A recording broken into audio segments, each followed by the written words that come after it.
for those that aren't aware, this property is quite big, and maybe you come in through the front door and you're not quite sure what's up the back there or who's up the back there. So we've been running Liliah Haven for about 15 months. So Liliah Haven was a life recovery program or a rehab for women. And we've seen lots and lots of breakthrough, lots of healing, lots of testimonies come out of that. And we get to still journey with all of those women that have spent time. So we had 21 people that spent time at Liliah Haven, 21 people whose lives were impacted by that program. And we just had a graduation service, which was wonderful, about a month ago. It was just a great celebration of what God does in lives, especially as we do community together.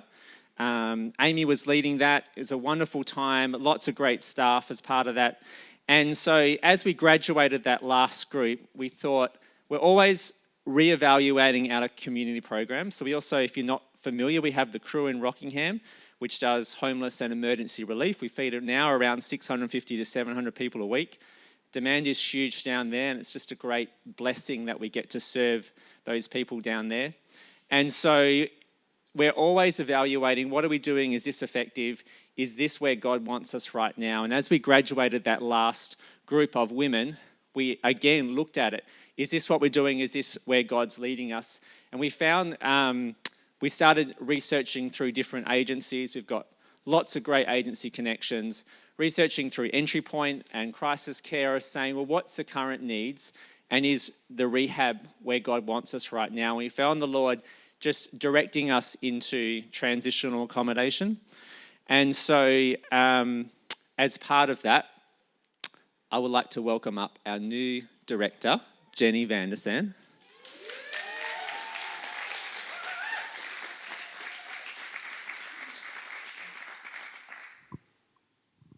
Is that working? Is this working? Yes, cool.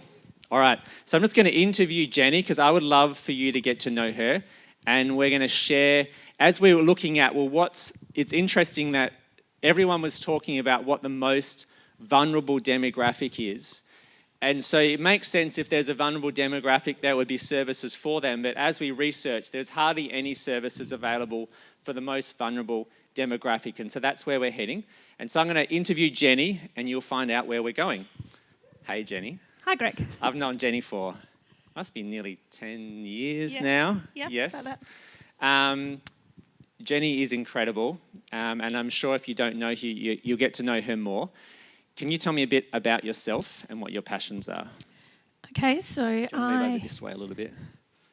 My name is Jenny. I am married to Andy, who was on piano this morning, and I have 4 daughters, 3 biological daughters and 1 foster daughter, and 1 is here and the rest are out at kids. I was actually born in Rockingham but moved away when I was 2. My dad was a pastor at one of the churches in Rockingham, and we went on elsewhere, and then I returned after some travels with husband and kids in tow 10 years ago, back into the area, and I've been here since and we love it. Before that, I was nursing in Melbourne. I was a paediatric intensive care and trauma nurse.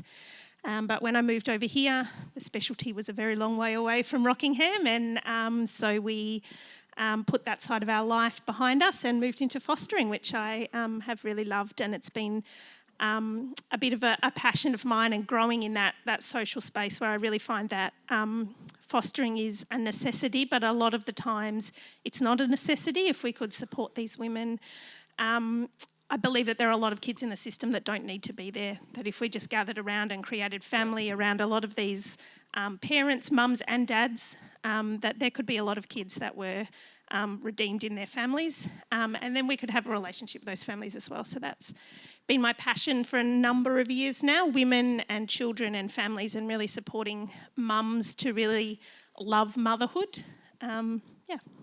Awesome. It's been cool getting to journey with their family. They are just so loving. They welcome these young ones into their family and love them to bits, and then often get to release them back into a healthier family. And so they just have an incredible heart just to do whatever they can to support kids that are doing it tough. So we talked about this vulnerable demographic that we're doing. So where are we heading, and what is that vulnerable demographic, and how can we help them? So we are opening transitional housing for pregnant women, or women who have recently given birth, so women with newborns. We are hoping to provide support to them, both in our community as Paradox, but also in the wider community, so that we can kind of build them up and scaffold them with a support system so that when they go back out into the big wide world, they keep that support system with them. And are able to continue on in that parenting journey. So we're hoping to kind of bring them in at this vulnerable and scary place in their lives and build them up to a point where they can go out and enjoy the fullness of life. Yeah, cool. A part of our heart is that, so we're helping women, but really the foundation is we're helping this child to have the best start in life.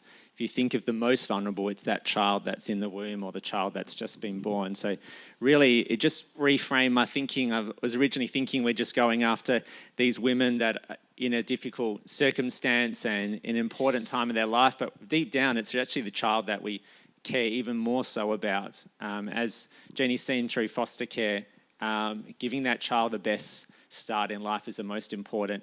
And what if we can do anything we can to keep that family together, that's even greater for that child, but also to support the mum in parenting and things like that. So we're excited about that. So when do we open? We are hoping to accept our first women into the program on the 30th of October, which is coming extremely quickly. Yeah. But we are going to launch officially next Sunday. We've started putting our ideas out to the local community. As Greg said earlier, we've got good contacts in the community, in a lot of the social spaces. So we've started putting our names out and meeting with people, and there's actually a really big excitement. So we're hoping to be full quickly. But yeah, so we'll launch in church next week. You'll start seeing more about us on social media and on Facebook around about that time as well. And hopefully the facility itself will be open on the 30th. Awesome. So next Sunday we'll have the official launch as part of the service. So you'll hear a little bit more, but you also hear about ways that you can get involved. We are a community, and it's not just our church community that gets involved. It's any people from wider along, especially other church communities. We want to see the city of Rockingham embrace what's going on here. And because we want our women to come out of the program and still be connected with all the different support networks, that they have community around them. And that might be here, but it might be another church community. We know that one of our key, advantages, or what makes us unique as Christians, is our community. We get to do family, and a lot of the people that will be in our program, I'd say 99%, won't have any support network. That's hence why they're in our program. They won't have family they can stay with, or people that will take them in. So they're probably quite isolated and lonely. So we want to get around them and become family to them.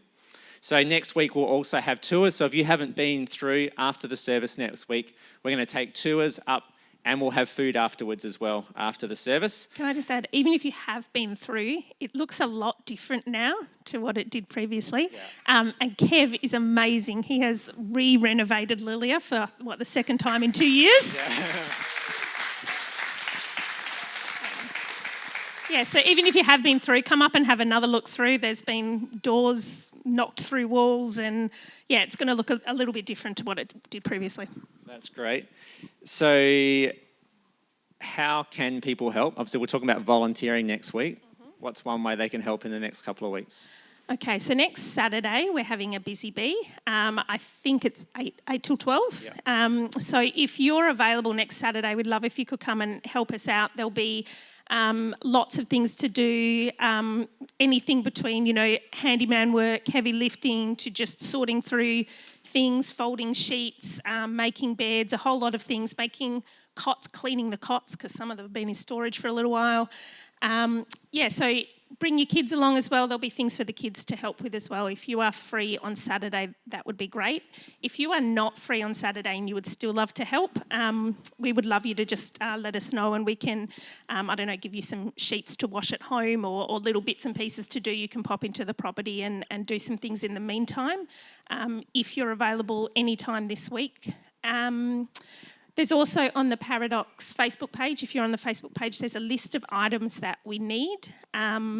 Just little kind of things to put the icing on top of the cake, a few extra toys, baby pens, that kind of thing. So if you have any of those things or you think you might, just pop onto the Paradox Facebook page and there's a list of photos underneath the original post that has items that we need.